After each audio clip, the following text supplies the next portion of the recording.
আসসালামু আলাইকুম প্রিয় বন্ধুরা। ইসকন কি ধরনের সংগঠন এবং বাংলাদেশ নিয়ে ভারতীয়দের এত মাথা ব্যথার কারণ কি, সেইগুলো বিষয় তুলে ধরবো। শেষ পর্যন্ত আশা করি সাথেই থাকবেন। ইসকন মূলত একটি ধর্মীয় সংগঠন যা প্রতিষ্ঠিত হয় 1964 সালে। যে ইসকন সৃষ্টি লগ্ন থেকে ইহুদিদের সহযোগিতা চলছে, সেই ইসকন সাধারণ হিন্দু সম্প্রদায় কখনোই ভালো চায়নি। যে ইসকন সাধারণ হিন্দু মানুষদের কখনোই ভালো চায়নি, যে কারণে বিশ্বের বিভিন্ন দেশে এই ইসকন সংগঠন নিষিদ্ধ। এই ইসকন সংগঠনের শাখা বাংলাদেশেও আছে। যে ইসকন সংগঠন বিগত বেশ কিছু বছর ধরে বাংলাদেশের সাধারণ হিন্দু মণ্ডপ বা হিন্দু মন্দির ভাঙতেছে। যে ইসকন সদস্যরা বিভিন্ন সময় বিভিন্ন পরিচয়, মুসলমানদের হেনস্থা করার জন্য তারা নিজেরাই মন্দির ভেঙে মুসলমানদের দোষারোপ করেছে। যে ইসকনের সদস্যরা মন্দির ভেঙে খুন গুম করে সাধারণ হিন্দু মানুষদের চুরি ডাকাতি ছিনতাইয়ের মতো কাজ করে মুসলমানদের দোষারোপের সময় পায়তারা করেছে। মুসলমানদের নাম দুর্নাম করে তারা বিভিন্ন সুযোগ সুবিধা নিচ্ছে সরকারের কাছ থেকে। বিগত 5ই আগস্ট সরকার পতনের পর থেকেই এই ইসকন মাথা ব্যথার কারণ হয়ে দাঁড়াচ্ছে।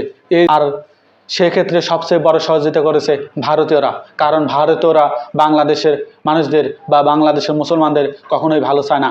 সেই বাংলাদেশ সৃষ্টি লগ্ন থেকেই ভারতীয়রা বা বাংলাদেশের যে সহযোগিতা করেছিল 1971 সালে, সেখানে কিন্তু একটা প্রশ্ন থেকেই যায়। তারা সহযোগিতা করেছিল অর্থের বিনিময়, এবং তারা সহযোগিতা করেছিল বাংলাদেশ থেকে বিভিন্ন বিপুল পরিমাণের জায়গা জমি তারা ছিনিয়ে নিয়েছিল। সেই সময়কার ভারত কখনোই বাংলাদেশের ভালো চায় না, এটা চিরন্ত সত্য। কারণ কি, তারা সবসময় আমাদের দাবি রাখতে চেয়েছে, তারা চায় তাদের সংবিধানে বা তাদের জাতীয় সংসদ আছে, সেখানে তারা একটা স্বীকৃতি দিয়েছে যে বাংলাদেশ সহ আরও আশেপাশে কয়েকটা রাজ্য মিলে বা কয়েকটা দেশ মিলে তারা অখণ্ড হিন্দু রাষ্ট্র তৈরি করতে চায়। ইতিমধ্যেই ভারতীয়রা সেটা সংবিধানে প্রস্তাবনা পাশও করেছে। এই ইসকন একটা ষড়যন্ত্র। এই ইসকন ভারতের একটা এজেন্ডা সংগঠন। এই ইসকন বাংলাদেশি সাধারণ মানুষদের মধ্যে সাম্প্রদায়িক দাঙ্গা সৃষ্টি করে ফায়দা লুটতে চায়।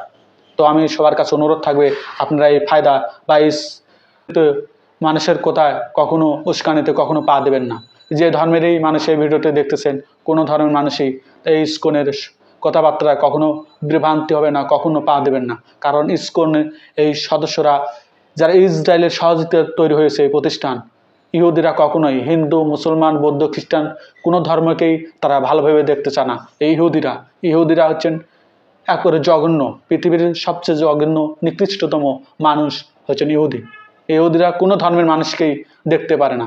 এরা চায় অন্য সব ধর্মের মানুষের মধ্যে কাউল বিবাদ সৃষ্টি করুক, আর বাইরেরা তারা শয়তান সেজে করে হাসবার দেখবে। এই জন্য সকল ধর্মের মানুষের কাছে অনুরোধ থাকবে, আপনারা এই ইসকনের জঙ্গি সংগঠনের কথাবার্তা কেউ মেনে চলবেন না, এর উস্কানিতে পা দেবেন না।